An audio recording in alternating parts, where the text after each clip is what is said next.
Welcome to the Chasing Thoughts podcast.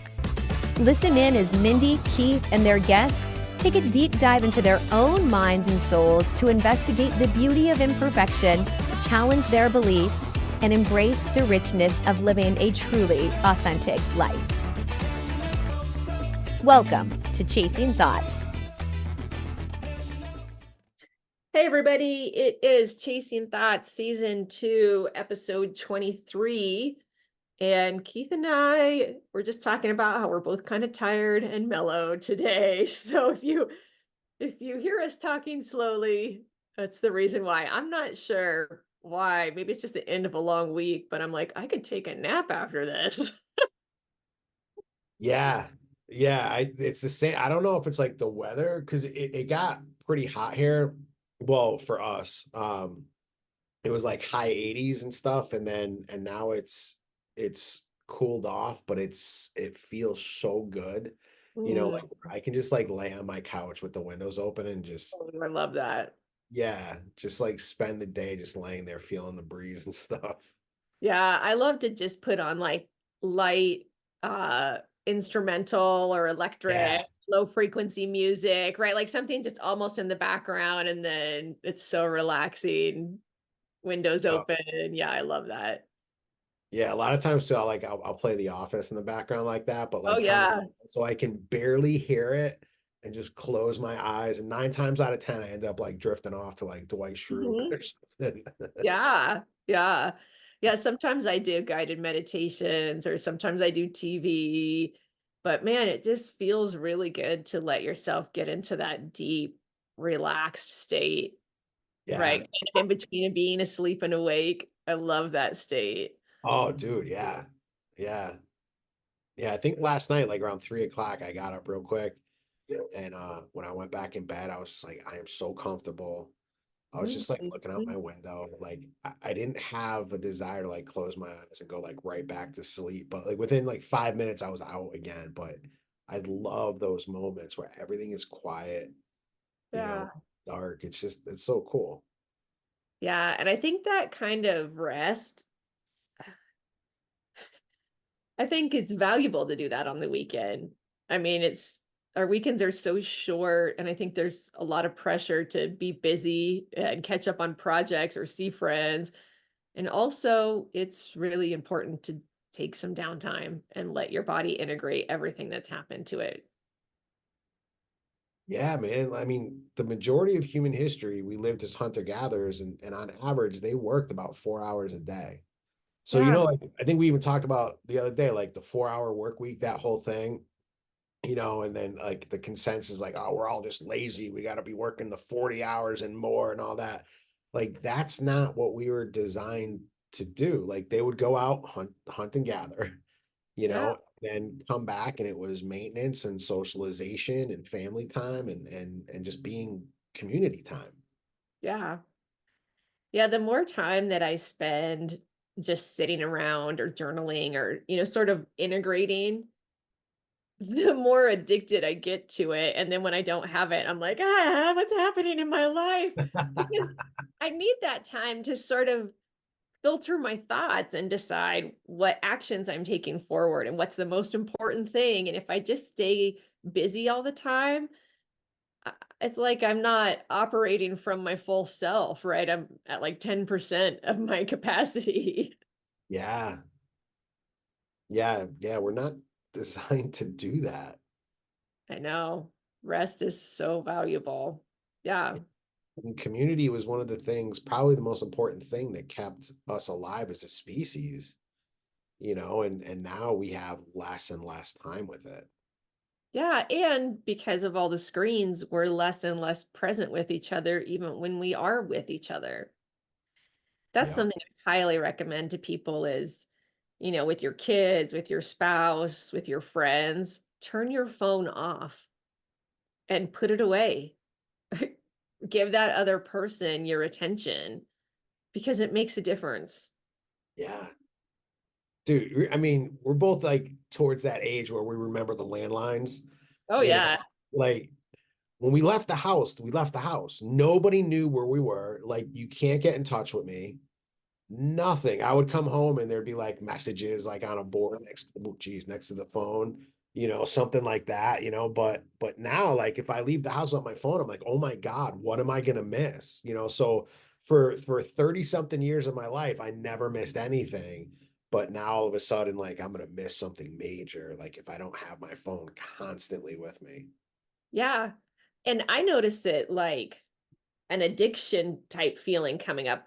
Like I'll plug my phone in on a Saturday and just leave it. And then a couple hours later, I'm like, oh my gosh, if I don't check in, something bad's going to happen, or I don't know about what bad has happened. I need to, and it's like you said, that's a crazy thought, right? Like, Yeah. but there's an idea that I have to be plugged in all the time or I'm being irresponsible or missing out on something. Yeah. I've even noticed, so like in fact, it was last Friday at pool. Um, like everybody's playing, I'm keeping score, so I have to like watch like what's going on and everything. But everybody else, like they'll sit down and they open Facebook. Which is funny too, because it's all like older people, so they go to Facebook and not like to Right. TikTok or something. And they're just scrolling, and all of a sudden, this one guy starts talking to me about football and about how like they're bringing in um some type of technology where for the first down, like where it'll be like a camera mounted will tell them where the first down is. So instead of those chains, they won't have to use those Right. chains anymore. And I'm not big into sports like at all. Like I don't know. Like if I'm not playing, I don't get any enjoyment out of watching it. So I'm like, dude, I don't care. But I don't want to be mean. So I'm just like, wow, that's crazy. Because he's such a great dude, and he's into football and everything. But then he goes to scrolling, and then 2 seconds later, he's talking to me about something completely different. Like so, like, dude, and I looked around and everybody was doing the same thing. They were all just scrolling through Facebook. Yes. Yeah, and I think that's actually a perfect segue because we were going to talk about joy. I think that a lot of people associate summer with joy. It's like old programming from childhood where you're like, "Woo, it's summertime," even if you work the same schedule. Yeah, yeah. And so it's like, okay, let's talk about joy and how do you source joy and how do you cultivate it? And I think this whole screen thing and phone thing is a huge part of it because overall, our phones don't bring us a lot of joy, and they're not programmed to bring us a lot of joy. And you have to be super intentional about it if you're going to use it for joy, right? Like big Yeah. boundaries with it. And yeah, usually with my husband and I, if we're like, oh, let's spend the evening together, we both put away our phones and the screens. And then there's like a little minute of sort of like awkward boredom. And then we go, oh, let's talk. Like, then we start talking to each other and looking at each other and interacting with each other. And it passes. But I think that's true for a lot of people, is it's almost as if they don't know how to be with another human without checking their phone. Yeah. Especially like a stranger.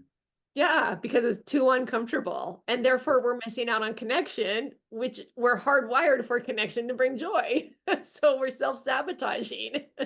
Dude, I saw a comedian, like he was talking about, like in his day when you rode on a bus, like everything's mindfulness these days. And he goes, when we rode on a bus, our entertainment was watching like condensation drip down the window and like move from the wind. Totally. Like that's mindfulness.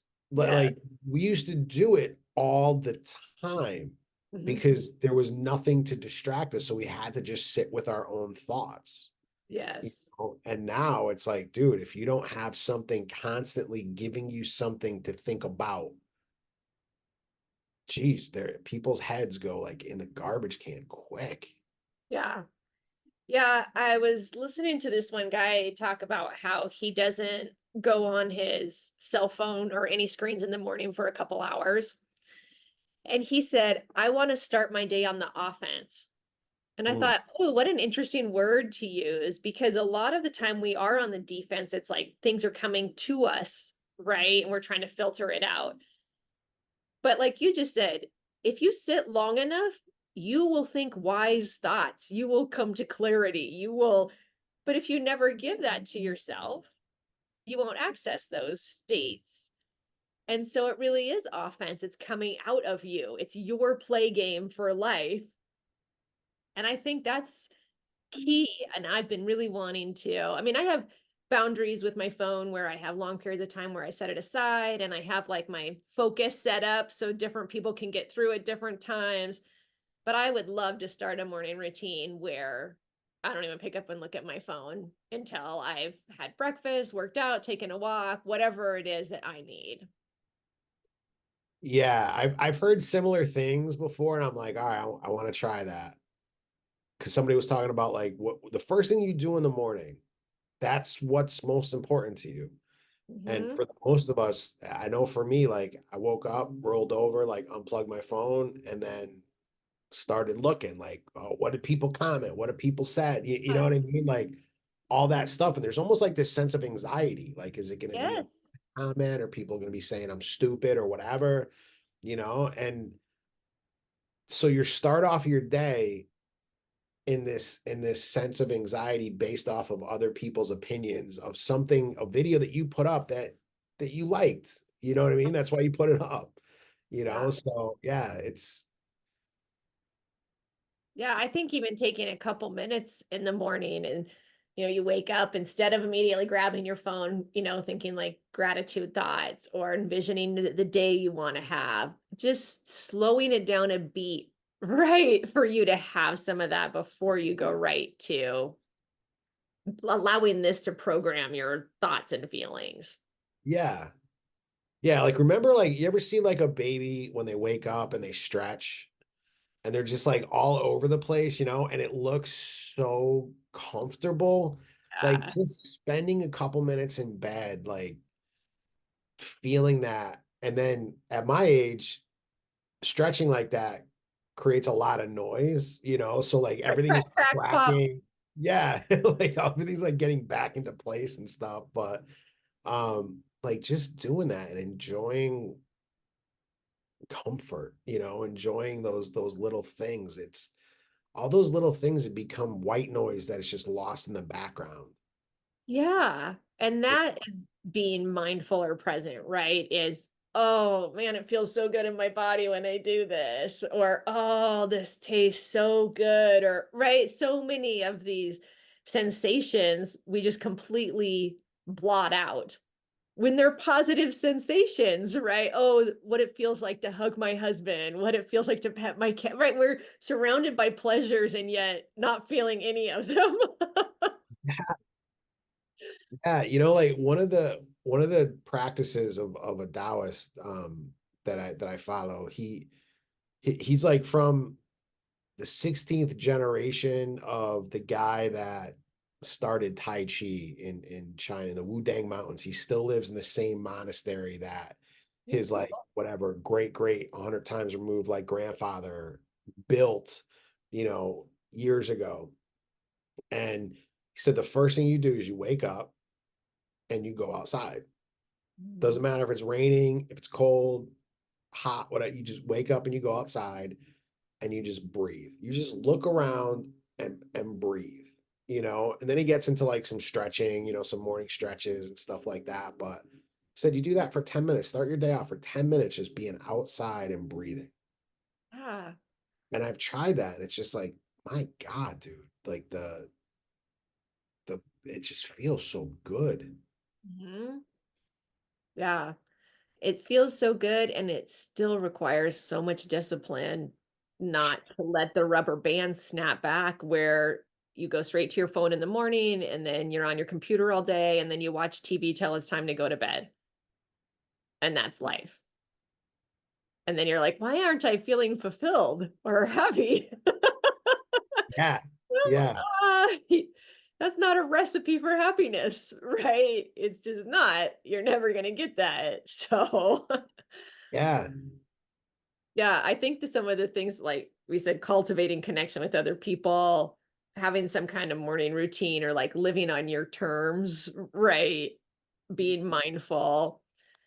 And I would also say if you're in relationship with people, which everybody is, husband, kids, friends, the idea, have you heard that saying like, would you rather be right or would you rather be happy? Yeah, yeah. And I think putting that into play and recognizing that there's a lot of small conflicts in life, and if you just rather be happy, you don't really have to pay attention to them. They don't really need all of your energy. And I think practicing that can cultivate more joy in your day-to-day life because you're not setting off spirals, right? Or little bombs. Yeah, yeah. Yeah, that has helped me and Sandy out so much where, she'll be working, because the beginning of the year she works tons of overtime and gets tired and gets drained, and she'll be up. I think one day she got home at like 3 in the morning, and then they let her sleep for a little bit, and then she had to be back in at 10. And it's when like the legislative session is in. She deals with like basically like editing the bills and stuff like that. So she comes home, she's wasted, get cranky, hungry, all that stuff. And if she would speak to me like in a tone that I was like, I would take it personal. Be like, what the hell? You don't talk to me like that. Like, just because you're tired doesn't mean you can take it out on me. Which is dumb because I do the same thing. If I'm tired or hungry or whatever, I'll snap at her real easy. And in my head, I'm like, you idiot. You don't, just because you're tired doesn't mean you take it out on her. I don't say that at all because of course I have the right to do that. But I notice like that, well, that's all about me. It's like me taking personally how she's feeling instead of thinking about her and being like, she's been working so hard, then having to come home and deal with me, you know, Totally. and then like taking care of stuff in the house and stuff, that I don't get to or whatever. And she has a right to feel that way. So when she snaps at me, it's not because she's pissed off at me, it's because she's hurting in a way. Yeah. So I'm gonna go up and give her a hug instead of take it personal, Yeah. you know. Yes. And I even put that out once. I did a video on that, and some of the comments were like funny because the guy was like, because it's funny, like they take it to the extreme, you know what I mean? Like, so one of the comments was, it's more important to be right. If someone's gonna try to tell me the sky is purple, I'm not Oh, gonna let them get out. I'm like, dude, who's saying that? Like, you know what I mean? Like, who the hell? Like, yes. If yeah. somebody tells you that like they own a giraffe, but they actually have a chihuahua, you could say, well, that's not a giraffe. Like that's cool. Right. But we can surpass so much bullshit just by like saying, well, that person's in a bad mood, that sucks. Too bad for them, but it's not gonna affect my energy. Yeah. Yeah. And again, that's hard work to do. And you have to be aware of self and be able to recognize that you're not your thoughts or your feelings. But yeah, I mean, this bag of skin and bones likes to get offended. I don't know why, but it doesn't serve me. Yeah. Right? Like, so I have to kind of be bigger than that reaction. Yeah. And then what's the greatest thing, because you can everything, like, to me, like everything comes back to us, like even doing good, it Mhm. makes us feel good, which is Yeah. then a drive to be good. So when Sandy's like struggling with that, and if I can answer her snapping or whatever and say, okay, well, she's just hurting for whatever reason, so I'm going to answer her snapping with love. And so she's like snapping at me. She doesn't like me right now or whatever. And I just come up and give her a big hug. And I'm like, I'm sorry your day was rough. What can I do? Whatever. Dude, I can ask for anything after that. And Yeah. you know what I mean? Like, so it comes back to you too. You can be selfish about it. Be like, yeah, it comes back to you. Yeah. And when you're showing up being loving, you're experiencing love. When you're showing up being compassionate, you're the one experiencing compassion, right? These are good things to feel rather than feeling outraged or victimized or Yeah. And it goes to the same thing with happiness. Like, we're on this search, it seems, for constant happiness. And I think it's the marketing, social media, everything is designed to grab our attention for this moment so that Mhm. we can feel happiness. But happiness is not a constant state. It's an effect, it's a byproduct of what we're doing, Yeah. so like it's almost like you don't go out and be like, I'm gonna be happy today. You go out and be like, I'm gonna do good for me today. I'm gonna put in some work. And it doesn't matter. I'm not gonna judge myself for what I don't get done. You know what I mean? And I'm gonna enjoy what I do. And if I have scheduled this, but like I'm like, I don't want to do this, I want to do this, I'm gonna do it. I'm gonna Right. do that. And then I feel happiness. Yeah. For me, that baseline emotion I want to learn to live in is contentment. Yeah. And I think there's so many sort of dopamine hacks, right? So if you wake up and you really do want to feel happy, well, yeah, go for a walk in nature, exercise, eat healthy food, right? Like there's so much science behind what will make you feel good. It's just actually choosing it, right? That is the challenge sometimes. But yeah, you can hack your own brain chemicals on a day you're not feeling good, or you can sit with it and learn something from those negative feelings. Totally okay, whatever you wanna do, right? Yeah, there's times I'll get into like a depressive mode or whatever where it lasts a couple of days, but I struggle with it at first, but when I relax into it and just be like, okay, this is how I feel, like I feel contentment. So I Yeah, almost feel like I'm depressed, but I'm still happy at the same time, which yeah. is so weird. I know, I get that way too sometimes, and I actually find that that is, like, really rich, fertile ground for me, those states of being, right? And so, I don't necessarily wanna shoo them away, the depression or the anxiety. I wanna know I'm okay during it, like you said, but it's serving me in its own way too, right? Yeah. I mean, everything is a spectrum, I mean, we have the light spectrum and we as humans see the visible light spectrum, even though it's a lot bigger than just what we see. We have this like the sound waves. And do you ever do that thing like where you listen to things and it said like it'll be like a button like where this sound like people 30 and older can't hear it, you Oh, know? yeah, that's cool, like, at a science center or something, they have those little exhibits. Yeah, my daughter found one online once and she was doing it. And my two daughters and my niece were like, yeah, we hear that. And me and my wife were like, dude, whatever, dude, you're just making this up. There is no sound whatsoever. So like there's a spectrum of sound that we hear. And then as we get older, apparently that spectrum gets shorter and shorter and shorter. Oh, You know, but interesting.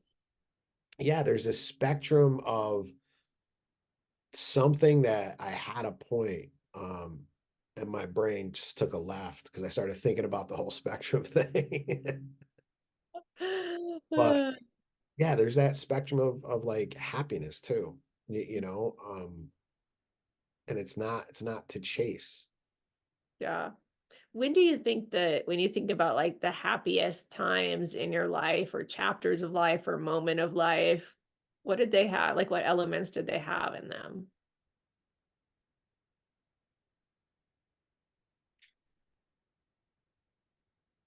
The biggest thing is community. There were people there that I was close with. Yeah. That's when I felt the most confident,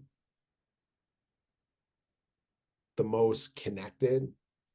And the funniest parts are like if because as soon as you said the happiest times, I went right to a time that caused a lot of problems for me as well. Mm, So which mhm. is which is our deployment into Bosnia. But looking back on it, I'm able to see it from a different angle where I remember all of this stuff that just makes me so happy. Like we had to build guard shacks out of sandbags, and it's the middle of winter in Eastern Europe, so the ground was not very giving. And we had to work so hard for days to build these little shacks. And one time me and my sergeant were in there, and it must have been like 3 in the morning, and we're just watching through our night vision and stuff, like just scanning. And all of a sudden, 3 wild dogs just came like ripping into this little guard hut, fighting. And here's these 2 grown dudes. What, like, my sergeant was a sniper. He had gone through sniper school and stuff. He was badass. And we just picked our legs up off the floor. We were just like screaming. We were like, we got weapons, we got ammo like all over the place, and we're just screaming as these 3 dogs are fighting. And it lasted about 10 seconds. They were gone. And we just looked at each other. We were like, what the hell was that? And that was it. That was the end of it. Like, we've never seen these dogs again. And just thinking about those moments, Mm, the games that we would play mm. um with each other, the things that we would do to each other, like just to mess with each other. Like, I look back on that and I miss that camaraderie so bad, but it Yeah. makes me feel so happy that I was once connected like that. Yeah. I think that's really, people find that really challenging to create as adults in the world.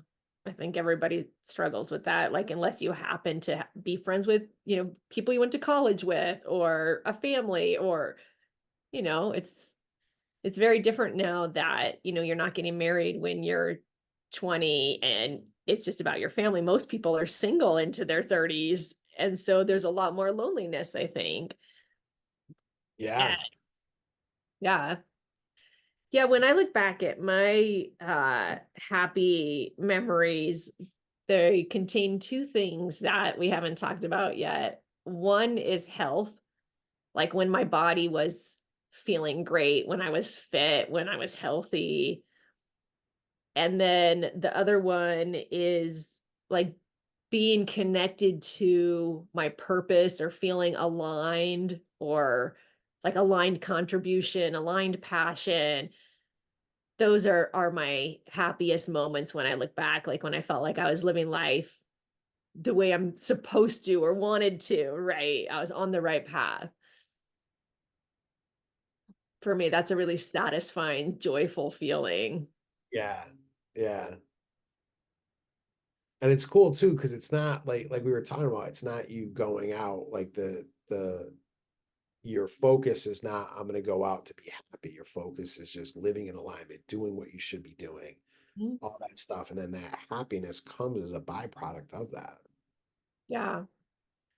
Yeah. And I think those are all like, everything we're talking about takes work and dedication, and scrolling Instagram or playing blocks on your phone is the like instant junk food candy dopamine that's not really creating that like deep peace and joy. It's Right. creating that surface level, I'm relaxing, I'm happy, but it's really not true. Yeah. Yeah. I gave a talk once at Central Connecticut State University, and there was a girl there that she said that when she's like at a family party or something, she gets overwhelmed with all the people. So she has to isolate herself to recharge. So I was like, all right, cool. What do you do when you recharge? She's like, well, I go in my room, I shut the lights off, and I scroll on my phone. I'm like, okay. And then how long does it take before you feel recharged? And she goes, I never do. Yeah.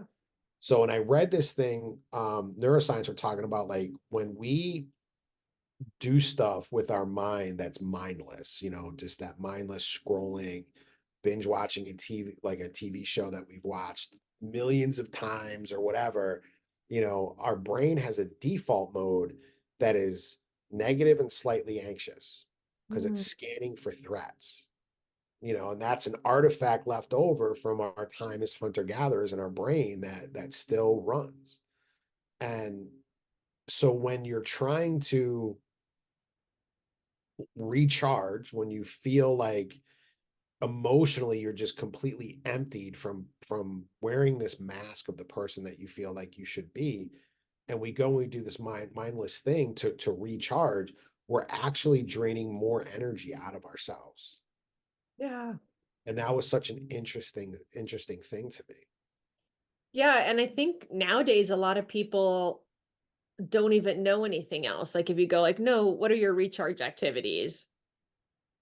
It's like, what are you talking about? All I do is have my phone or watch TV. People don't have hobbies anymore. Right. Yeah. and and that is negatively impacting us as people, as humans, I think. Yeah. Yeah, like Wednesday, I was exhausted. I had put in a lot of work, got a bunch of stuff done. I was exhausted. And where I play pool, they on Wednesday nights, they have this drop-in 8-ball tournament on Wednesdays. Was that a yawn going on that you were like Yeah, I'm having a bad? tired today, man. Yeah. Dude, we're gonna like this episode, we'll have to like be calling it like chilling and resting or something, Oh, dude. yeah, the yawning episode. Oh, man. And so I was like, I don't know if I'm gonna go, but me and my dad go, sometimes. So I'm like, he's going, all right, I'm gonna go. Because I know I'm gonna have fun, And when Mhm. I get there, all of a sudden, all that tiredness goes away. Mm. And now I'm surrounded by people and it's all good people for the most part, having fun, laughing, laughing at how bad I'm doing, whatever, but just having that fun and that produces energy. Yes. Yes. So like I'm ready to fall asleep like it's 6. Mhm. And we start playing pool at 7 and we get home at 10:30 and I'm like, all right, I'm still up. Like I'm not ready for bed. Like, you know what I mean? Like, so all of a Yeah. sudden out of nowhere, I gain this energy. Yeah. Yeah, I remember someone told this great story once to illustrate that point, and they said, you're thinking about going to work or doing something, and you just like, oh, I'm so tired. Oh, I can't make it tonight. I was supposed to for drinks with friends. I'm just too tired. But then if you imagine that the person you would most love to have dinner with calls you, so whether that's Taylor Swift or the Dalai Lama or whoever, and goes, "Can you have dinner tonight?" All of a sudden, you're not tired at all anymore. You're like excited, you're thrilled, right? And so when you think about it like that, you're like, "Oh, I am a little bit more in control of my feelings than I think," right? Yeah. Yeah. Yeah. It's strange like how we're able to create energy, when we need that. When we're in like a higher vibrational emotion, energy can be created. Mhm. Yeah. Yeah, I absolutely believe that. Yeah. So, is there anything this summer that you're particularly excited about or that will bring you joy? So yes. All right. So I've been wanting to do something for a very long time. In fact, it started this whole journey even into life coaching. Um, so when I first started using cannabis, like in Connecticut before it was legalized recreationally as well, I had to get a letter from my doctor saying I was being treated for one of the causes that you in Connecticut you can get. So I did that, started using it, and before my doctor gave me the letter, because he was at the VA, and the VA is, more on the federal side. So they're like, nope, there's absolutely no good that'll come of that. And he gave me all of this, like these studies that'll show that one of two things will happen. I'll either smoke and have a psychotic break and have more mental health issues than ever, or I'll just basically sit around my house, never doing anything, for the rest of my life. And I know both of those aren't true, especially the first one. When I looked at the study, when they described the methodology, it was they looked at inner city youth that had been arrested for a violent crime, and then Mhm. they looked at have they ever been arrested for marijuana possession, and most of them had. Right. So they said, see, if you use marijuana, you'll commit a violent crime.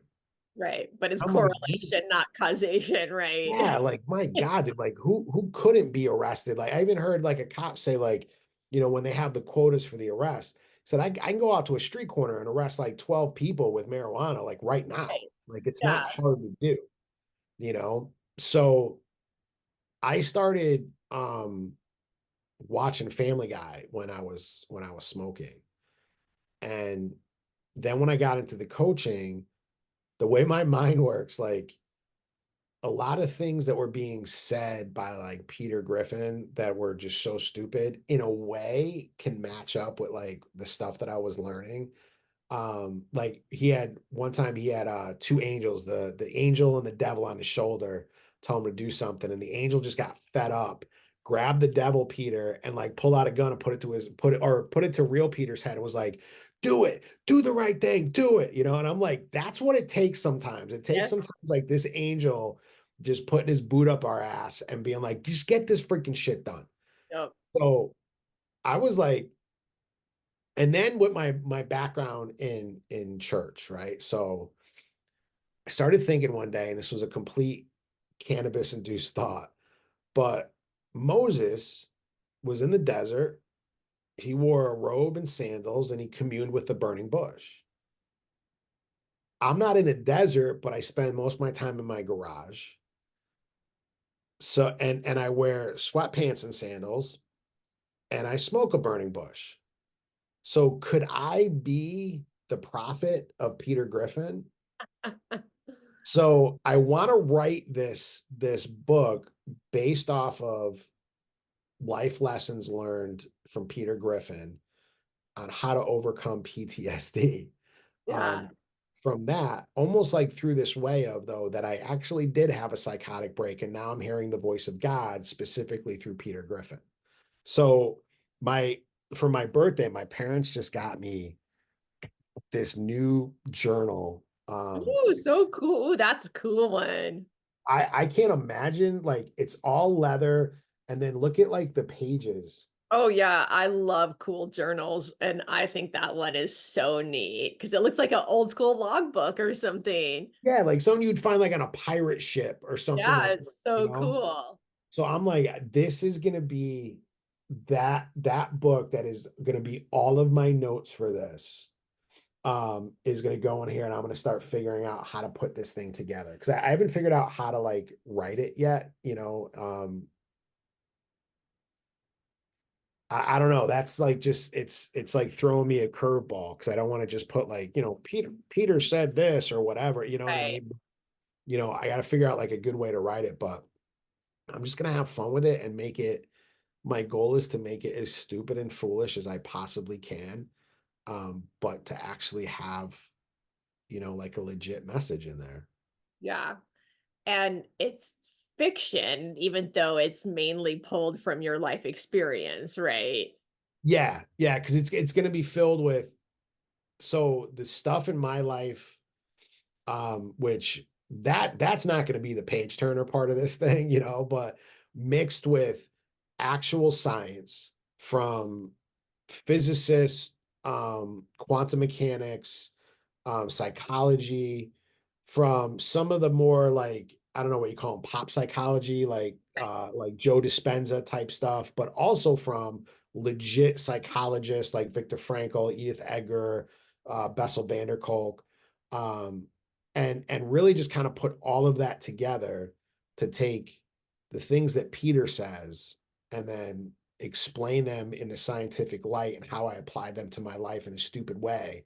You know what I mean? But it made things better for me. Yeah. Yeah. Do you feel a lot of joy when you're writing? I get lost. Like Yeah. when I went to Going school, into the flow. yeah. Well, I went to school for anthropology and my minor was creative writing. Um, because I noticed that academics write for each other. Hmm. You know, there's been so many books that like I've tried to read and I'm like, I'm not smart enough like to read this book. Like I'm gonna have to look up every other word in a dictionary because it's like 18 syllables and stuff, you know, and I'm just like, nope. Um, but there's such cool stuff coming out of the academic world that is not filtering down to us, Yeah. you know. Like one of the things there was a dude just on the Joe Rogan podcast. I'm gonna forget his name. He's an actor. He was like in the one of the first Iron Man movies. He was a colonel. Mhm. Um, and he was talking about how like science is completely wrong. So when I hear that, I'm like, all right, here's another idiot that thinks he knows more than like people that have been studying this stuff for years and years and years of their lives. But he's coming up with some Mm. pretty weird stuff, but I don't know how. I'm sure it's like with his fame and his money and stuff, he's able to use Princeton supercomputers to model stuff. So he rebuilt Saturn on this program with with taking out gravity as an element in the universe. Wow, that's crazy. It worked perfectly.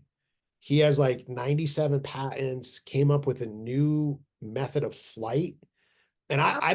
I'm just hearing sentences, so I don't know what I'm talking about, but like that stuff is so engaging to me, and and that's the stuff I like to go. So like when I'm writing, I just get lost in my head in those words, especially after I smoked. Like when I smoke, I feel like my mind is like that journal, like this old ancient book that just opens up and the story just comes out of the pages and acts it out in front of me. And it is the greatest feeling in the world to me. Yeah.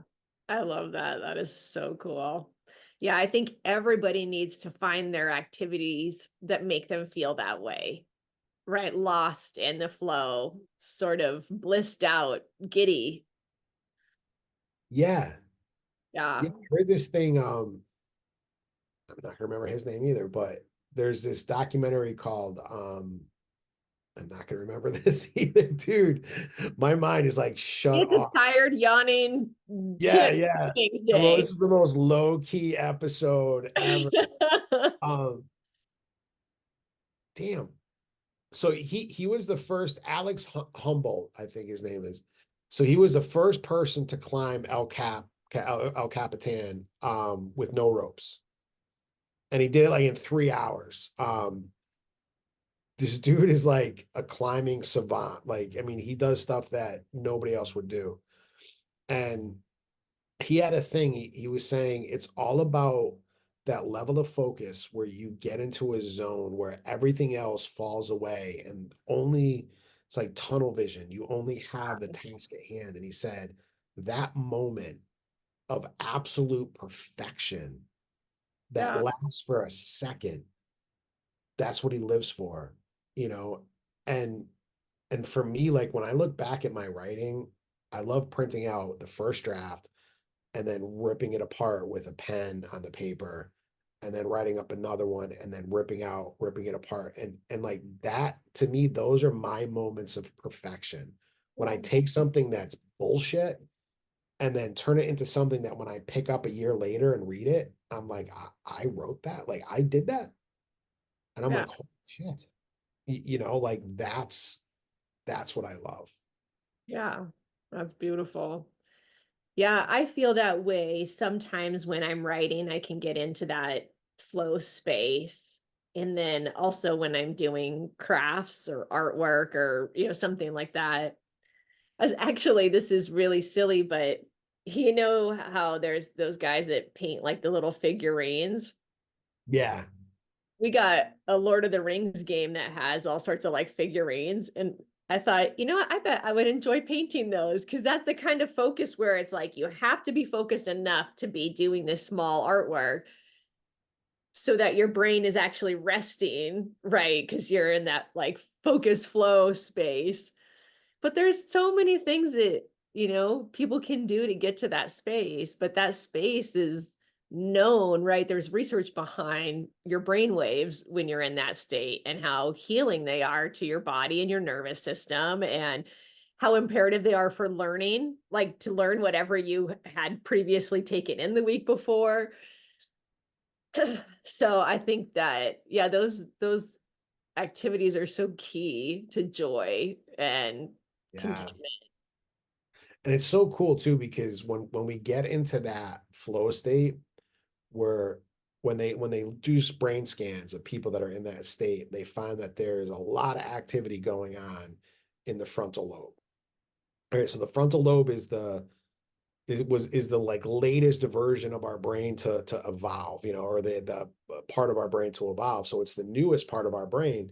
When we're doing tasks that are routine, our frontal lobe is like basically shut off. It's dark, you know, Mhm. and all of the older parts of our brain are doing it because we don't need to spend time thinking about I'm going to do that. Like I don't have to think about making my bed and folding laundry because it's all routine, you know. So when I'm doing that, a lot of times my thoughts will just kind of go off into something, and of course they always go negative because it's natural for them to do Right. that. But when you're in that flow state, when you're doing something new, which requires more of a level of concentration, your frontal lobe lights up. And that's where like I'm trying to learn to live my life from that part of my brain, Yeah. you know, where experiencing everything as if it's brand new and focusing completely on things. And it is such an amazing feeling that Mhm. that comes out of that. You know, I don't even know what emotion to apply to it besides I just feel good. Yeah. Yeah. Yeah, I totally get that. Feel good. Just like Yeah. at rest, complete, content, right? All those things. Yeah, there was a day last week, finished up all the stuff I wanted to do, and I spent like a good portion of my day like in that flow. And I was just standing in my kitchen and looking outside, and I was like, that's a cool tree. That tree got to be like 100 feet tall. And Sandy's like, what are you doing? I'm like, I don't know, but I can stand here for like another hour and be the happiest person on the earth. I just feel so content and good right now. Mhm. You know, Yeah. there's a reward that comes out of that. Yeah. Yeah, so what do you think if someone's listening and they're not feeling any of the joy and contentment and stuff, and we obviously gave a lot of ideas, but like in your opinion, what's the number one thing that shifts towards a more content, happy lifestyle?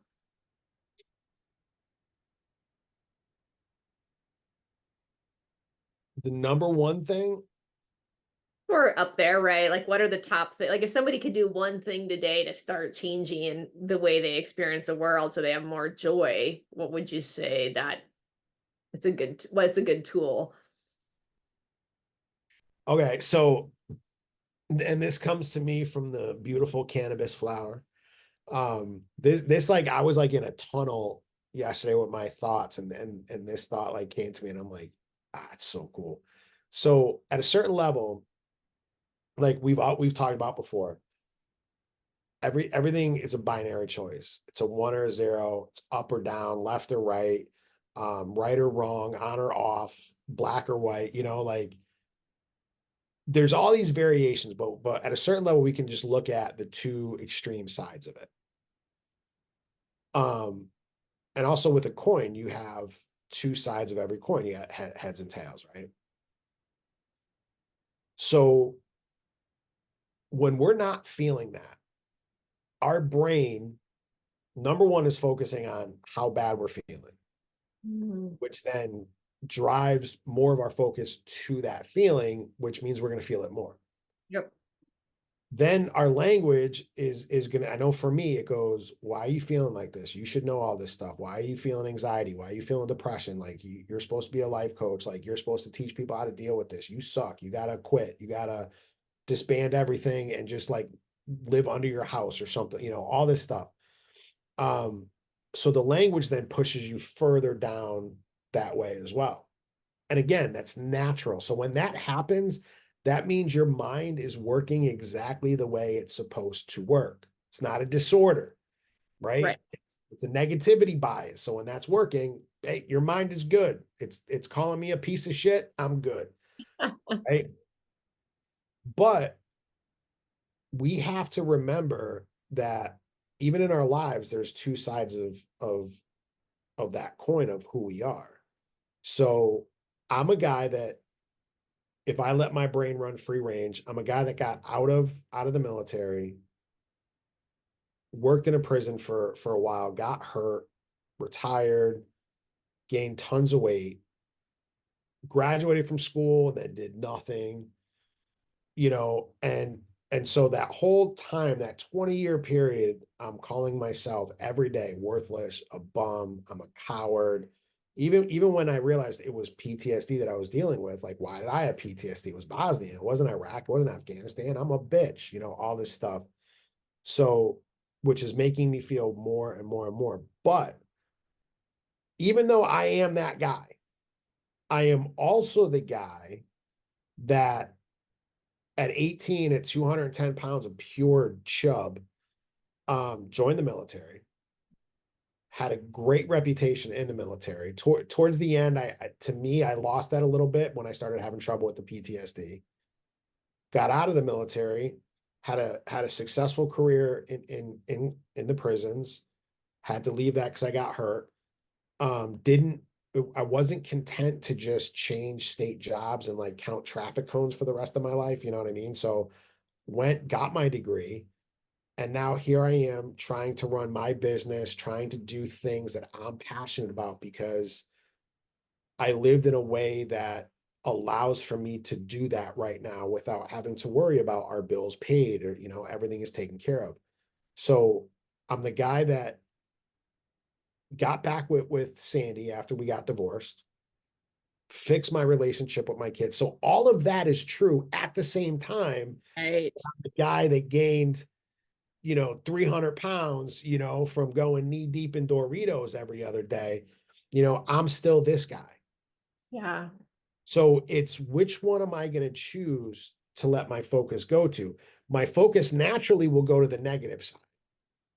So I think one of the greatest things that you can do is choose in that moment to remember good things about yourself. Yeah. Yeah. If we don't start off with loving ourselves and feeling good with ourselves, like I think I've said this before, like my church background, like one of my favorite verses in the Bible now is when they asked Jesus, what's the most important commandment? And he said to love thy neighbor, or to love the Lord thy God, and then to love thy neighbor as thyself. And if you like look at that verse backwards, if you don't love yourself, you can't love your neighbor. I mean, because everything is going to be like a threat and like, oh, what's going on or whatever, and then if you can't love your neighbor, you can't love God. Yeah. So hating yourself is natural. And then we want somebody else to love us. We want somebody else to give to us what we can't provide for ourselves. Yeah. But when we can love ourselves, and I'm not talking about like I am the most handsome guy in the world. Like, I mean, now if I lived in the land of Oompa Loompa, dude, I am a male model in that land, but like I'm not talking about, but I'm just talking about you like, you know what? I made some bad choices, but I've handled my shit. Yeah. I'm proud of that. Yeah. I 100% agree with you that like managing your self-talk and learning to be kinder to yourself and to love yourself is absolutely the foundation. And then the second thing I would say is just slow the fuck down. Like slow Yeah. down. You can't find joy and peace in the hustle or like this frenetic energy that a lot of people live in. And it's like if you slow down and start talking kinder to yourself, you're going to be amazed at the changes in your life just doing those two things, I think, because they're huge. Yeah. Yeah. Like I knew a dude that he was like big into like the hustle. I'm gonna change the world and like working like crazy and stuff. And he's big into wolves. And he's like, I'm the wolf, and I never understood like wanting to be an animal, you know what I mean? Because like they live outside. Yeah, I want to be a human being, like a cool Have a one. couch and a TV and my Yeah. And if I was gonna be an animal, I'd want to be a manatee, man. Like just lazing and grazing, dude. Like just floating in the warm waters in Florida, like that's what I want to be. But like he wants to be a wolf, but like a lot of times, like with that frenetic energy, you're a chihuahua. You're just this little thing that's not doing anything and just shaking. Oh, I gotta move, I gotta move, I gotta move. Like wolves chill out. Like I just saw a video of a coyote on a course playing with a golf ball, like throwing it up in the air in its mouth and then like prancing around like a dog would, like, and this is just a wild coyote. And I'm like, that's the thing. Like, these animals know when to rest. Yeah. They know when to work. They know when to fight. They know when not to, Mm-hmm. you Yeah. know. Responding appropriately, right? But Yeah. yeah, but we're just told it's always like go, go, go, go, go, go, go. Like, no. Yeah. Yeah. Well, even though this has been a tired yawning episode, I still think that we came out with some really good nuggets. Yeah, maybe we should add that into our like stack of videos that we do. Like, we'll, like, every once in a while we'll do the ones on the mushrooms. Yeah. Just do one like low energy and just see where it Yeah. goes. Who knows? Oh, all right. Yeah. And with that, a big yawn and a stretch, and goodbye, Time to everybody. take a nap. We'll see you next week. Thank you for listening to the Chasing Thoughts podcast. Please support us by liking, subscribing, or leaving a review or comment. We would really appreciate it. If you'd like to be a guest, we would love to explore life and what it means to be human with you. Please email us at chasingthoughtspodcast@gmail.com.